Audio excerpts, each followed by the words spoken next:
बिस्मिल्लाहिर्रहमानिर्रहीम। मुअज़्ज़ज़ नाज़रीन इकराम, अस्सलामु अलैकुम वरहमतुल्लाहि वबरकातुहू। मुअज़्ज़ज़ नाज़रीन इकराम, नमाज की शराइत क्या हैं और कितनी हैं, और नमाज के फ़राइज़ क्या हैं और कितने हैं। आज की वीडियो में हम बात करेंगे शराइत नमाज और फ़राइज़ नमाज के हवाले से। नमाज हर मुसलमान मर्द, औरत, आकिल, बालिग पर फ़र्ज़ है और नमाज इस्लाम का एक अहम फ़रीज़ा है। इसलिए नमाज अदा करना हर मुसलमान के लिए, मर्द व औरत के लिए, जो आकिल हो, बालिग हो, उसके लिए फ़र्ज़ है। तो इसलिए नमाज एक बहुत ही अहम इबादत है, अहम फ़रीज़ा है। तो इसको अदा करने के लिए मसाइल नमाज का जानना इंतहाई ज़रूरी है। तो आज की वीडियो में चूँकि हम बात करेंगे फ़राइज़ नमाज के हवाले से, अगर फ़राइज़ नमाज में से कोई एक फ़र्ज़ भी छूट जाए, रह जाए, मिस हो जाए, तो फिर नमाज नहीं होती और नमाज दोबारा पढ़नी पड़ती है। इसलिए आज की वीडियो बहुत ही ख़ास है। जाने अनजाने में अगर नमाज को कोई फ़र्ज़ मिस हो जाता है और आपके इल्म में ही नहीं है कि ये नमाज का फ़र्ज़ भी है या नहीं है, तो आप जाने अनजाने में छोड़ देते हैं, तो आपकी नमाज नहीं होती। सारी ज़िंदगी बंदा नमाज पढ़ता रहे और उसको इल्म ना हो और वो फ़र्ज़ को छोड़ता रहे, तो जब फ़र्ज़ छोड़ देगा तो नमाज अदा नहीं होगी। तो इसलिए आइए जानते हैं कि नमाज के फ़राइज़ क्या हैं और कितने हैं। याद रखें, नमाज के कुल फ़राइज़ 13 हैं, जिनमें से नमाज से पहले के 6 हैं और नमाज के अंदर जो है वो 7 फ़राइज़ हैं। नमाज से पहले के जो फ़राइज़ हैं उनको शराइत नमाज कहा जाता है, जिनकी तादाद 6 है, और नमाज के अंदर के जो फ़राइज़ हैं वो 7 हैं, जिनको फ़राइज़ नमाज कहा जाता है। शराइत नमाज हो या फ़राइज़ नमाज हो, इन दोनों में से अगर कोई भी रह जाए, कोई फ़र्ज़ रह जाए, कोई शर्त रह जाए, तो नमाज अदा नहीं होती। तो सबसे पहले हम बात करेंगे शराइत नमाज के हवाले से, जो कि नमाज से पहले के फ़राइज़ हैं। नंबर 1 तहारत का होना, नंबर 2 सतर ढाँपना, नंबर 3 क़िबला रुख होना, नंबर 4 वक़्त का होना, नंबर 5 नियत करना, और नंबर 6 तकबीर तहरीमा कहना। अब इनकी मुख्तसर तफसील आपके गोश गुजार करना चाहता हूँ। शराइत नमाज में जो पहली शर्त है वो है तहारत का होना, यानी तहारत कहते हैं पाक और साफ़ होना।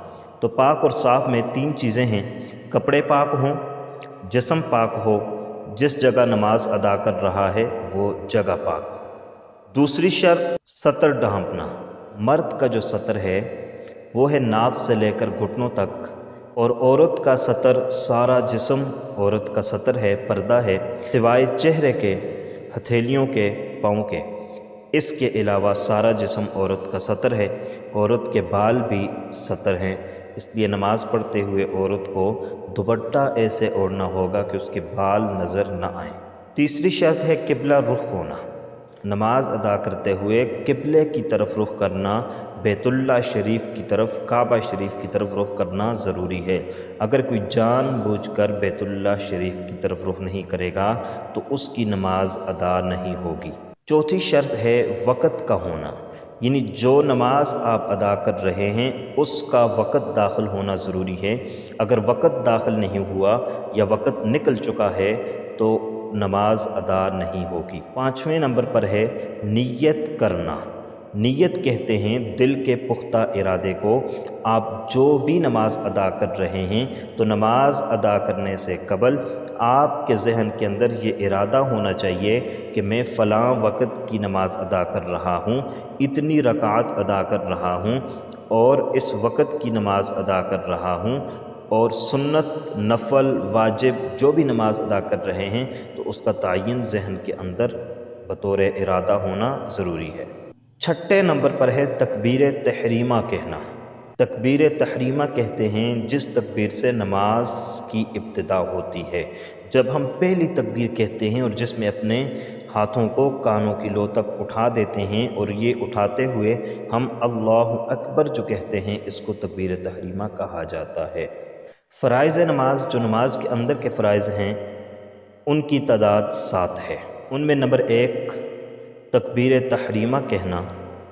تکبیر تحریمہ جو ہے یہ شرائط نماز میں بھی داخل ہے اور فرائض نماز میں بھی داخل ہے کہ نماز ادا کرنے کی شرط بھی تکبیر تحریمہ ہے اور فرض بھی تکبیر تحریمہ ہے، تو تکبیر تحریمہ کہنا یہ شرائط نماز میں بھی داخل ہے اور فرائض نماز میں بھی داخل ہے۔ دوسرے نمبر پر قیام کرنا، تیسرے نمبر پر قرات کرنا، چوتھے نمبر پر رکوع کرنا، پانچویں نمبر پر سجود کرنا، چھٹے نمبر پر قاعدہ اخیرہ کرنا، ساتویں نمبر پر خروج بسنعتہ۔ اب اس کی مختصر تفصیل آپ کے گوش گزار کرتا ہوں کہ فرائض نماز میں سے پہلا فرض ہے تکبیر تحریمہ کہنا، یعنی اپنے ہاتھوں کو کانوں تک اٹھا کر تکبیر تحریمہ کہنا۔ اگر کوئی بندہ اپنے کانوں تک ہاتھ تو اٹھا کر اپنے ہاتھ باندھ دیتا ہے لیکن اللہ اکبر نہیں کہتا تو گویا اس نے نماز کے فرائض میں سے ایک فرض کو چھوڑ دیا، اس لیے اس کی نماز ادا نہیں ہوتی۔ دوسرے نمبر پر قیام کرنا۔ قیام کہتے ہیں سیدھا کھڑے ہونے کو۔ اگر فرض نماز کوئی بندہ ادا کر رہا ہے اور بغیر کسی بیماری کے، بغیر کسی حاجت کے، بغیر کسی رخصت کے وہ بیٹھ کر نماز ادا کرتا ہے تو اس کی نماز ادا نہیں ہوگی، اس لیے کہ اس نے قیام کو چھوڑ دیا ہے۔ بغیر کسی شرعی عذر کے بیٹھ کر فرض نماز ادا کرنے سے نماز ادا نہیں ہوگی۔ تیسرے نمبر پر قرات کرنا، یعنی نماز میں سیدھا کھڑے ہو کر آپ نے قرآن کی تلاوت کرنی ہے، قرات کرنی ہے، پڑھنا ہے، جس کا مسنون طریقہ تو سورۃ الفاتحہ اور اس کے بعد سورت ملانا ہے۔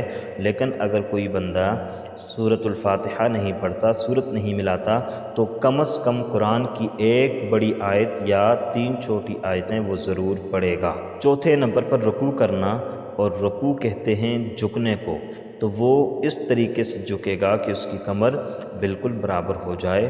پانچویں نمبر پر ہے سجود کرنا، یعنی سجدہ ادا کرنا، تو سجدے کے اندر وہ ایسے جائے گا کہ اس کی پیشانی اور ناک زمین پر لگے اور اس کے جو پاؤں ہیں وہ پاؤں زمین پر لگے ہوں۔